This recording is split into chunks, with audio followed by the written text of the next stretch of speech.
Cantik terlihat jelek, bab 124 latar belakang keluarga Clover. Perilaku mereka berdua mengagetkan tamu-tamu undangan yang ada di sana, tentu saja juga termasuk dengan Devan. Yuta, apa yang sebenarnya kamu lakukan? Clover ingin melepaskan tangannya, tetapi dia menggenggamnya dengan sangat erat. Suara-suara yang membicarakan mereka di belakangnya semakin lama semakin besar. Hal ini membuat Clover merasa sakit kepala. Hari ini adalah hari pernikahan Yuta, dia malah berbuat tidak jelas seperti ini dengannya. Apa yang akan dipikirkan oleh Emi nanti? Yuta, kamu kasih tahu aku dulu, apa yang sebenarnya terjadi? Apa terjadi sesuatu? Dia hampir menangis karena panik. Yuta melihat orang-orang di belakang yang sedang melihat kemari. Akhirnya dia menghentikan langkahnya dengan tidak berdaya lalu berkata dengan lirih di dekat telinga Clover, kakekmu datang mencarimu Clover. Siapa? Kakek. Clover seketika tidak bisa bereaksi apapun. Kakek, ini adalah kata yang tidak pernah muncul di dalam kehidupannya selama 20 tahun lebih.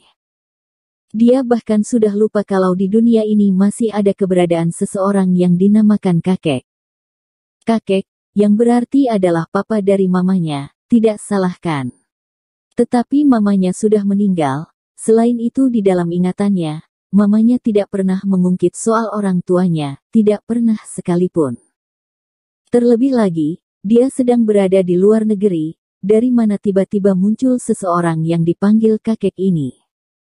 Dia juga sangat penasaran, orang seperti apa yang bisa membuat seseorang seperti Yuta menjadi panik seperti ini. Setelah itu, dia tidak memberontak lagi, dia mempercepat langkahnya dan mengikuti Yuta masuk ke dalam.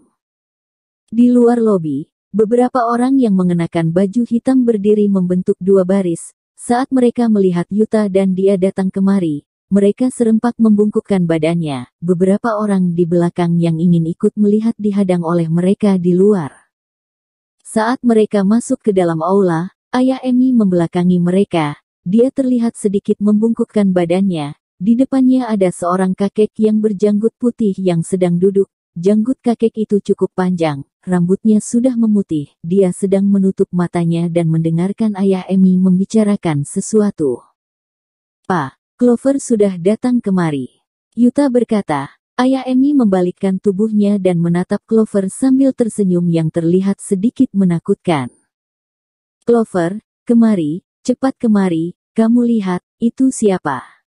Ayah Emi dan dia hanya pernah bertemu beberapa kali, tidak bisa dibilang kenal dekat, selain itu dia adalah seseorang yang lebih tua, biasanya meskipun mereka bertemu, itu hanyalah sapaan sebagai sopan santun saja. Jadi saat ini dia tiba-tiba bersikap begitu akrab dengannya, hanya ada satu alasan, yaitu orang tua yang dipanggil kakeknya itu. Dia benar-benar penasaran, kakeknya ini sebenarnya adalah orang yang seperti apa, sehingga bisa membuat ayah Emi begitu hormat kepadanya. Melihat dia tidak bergerak, Yuta yang ada di sampingnya mendorongnya sedikit. Clover menundukkan kepalanya dan berkata dengan tenang, maaf, aku tidak mengenal Anda. Apa yang dia katakan adalah kenyataan. Tetapi kakek itu malah membuka matanya dengan tiba-tiba dan menatap Clover. Dia berdiri dengan dibantu tongkatnya dan berjalan ke arah Clover. Gadis kecil, apakah kamu adalah Putri Lina? Herlina Rusmani adalah nama mamanya. Lina, sepertinya itu adalah nama panggilan mamanya. Dia menganggukkan kepalanya, tidak berkata apapun. Apakah dia mendidikmu seperti ini? Melihat orang yang lebih tua darimu, kenapa tidak sopan seperti ini?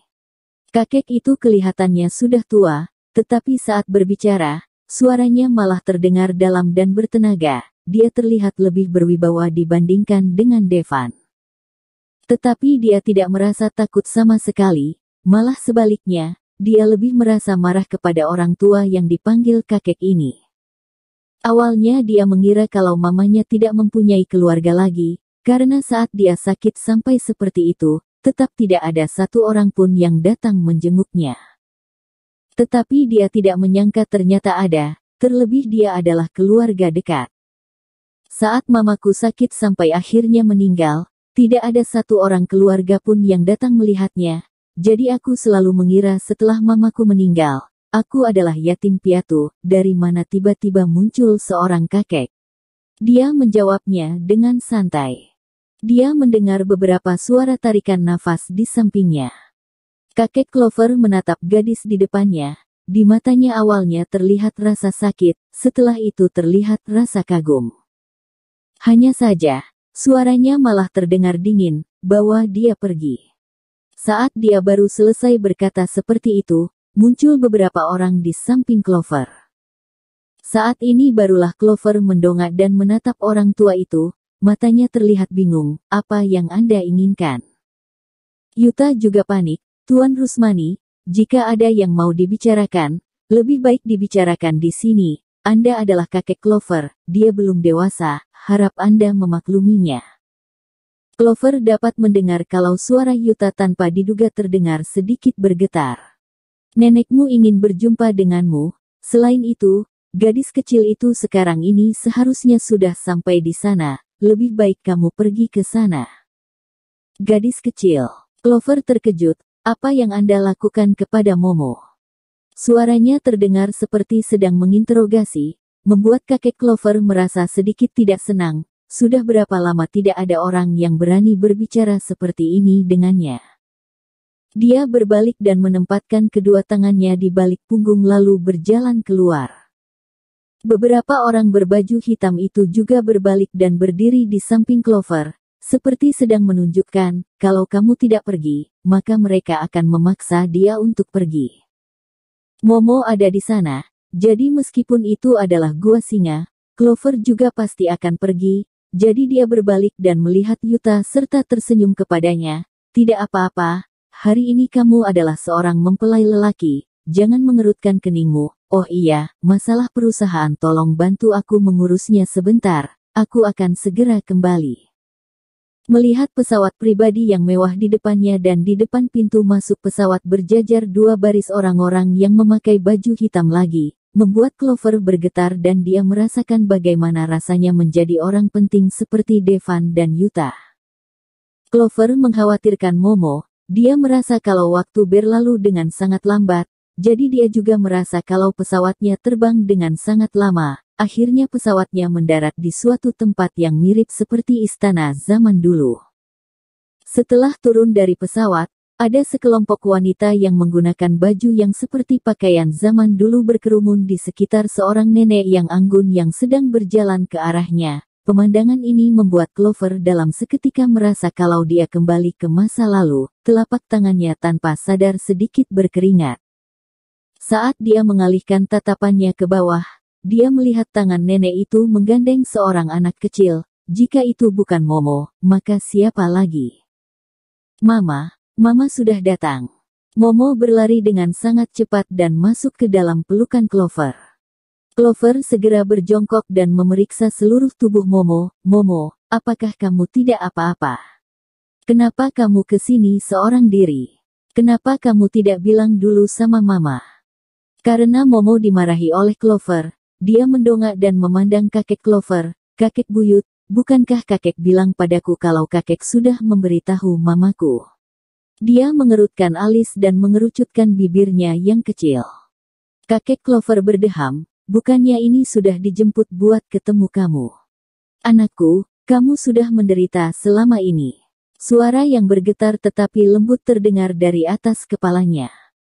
Clover mendongak, tidak sama seperti kakek Clover yang terlihat serius. Begitu melihat nenek ini, dia bisa langsung merasa kalau dia adalah orang yang sangat ramah dan baik hati. Pada saat ini kedua matanya dipenuhi dengan air mata, meskipun wajahnya dipenuhi dengan keriput, tetapi masih bisa terlihat kecantikannya pada saat muda dulu. Orang ini, jika dia tidak salah tebak seharusnya adalah neneknya bukan? Karena mama mirip dengannya, dia juga mirip dengannya. Dia tanpa sadar memandangnya cukup lama, hanya saja, kenapa baru menemukan dirinya sekarang? Mama sudah meninggal. Jika kalian mau mencari kami, kenapa tidak waktu Mama masih hidup? Setelah berpikir, akhirnya dia tetap memutuskan untuk bertanya. Nenek yang ada di depannya maju beberapa langkah dan menggenggam tangannya. Clover, kami juga sangat ingin. Tetapi dunia ini begitu besar, sedangkan mamamu bersikeras untuk bersembunyi. Kami tidak tahu mau mencari kemana, jika bukan karena liontin yang ada di tangan Momo, takutnya kami bahkan tidak bisa menemukanmu.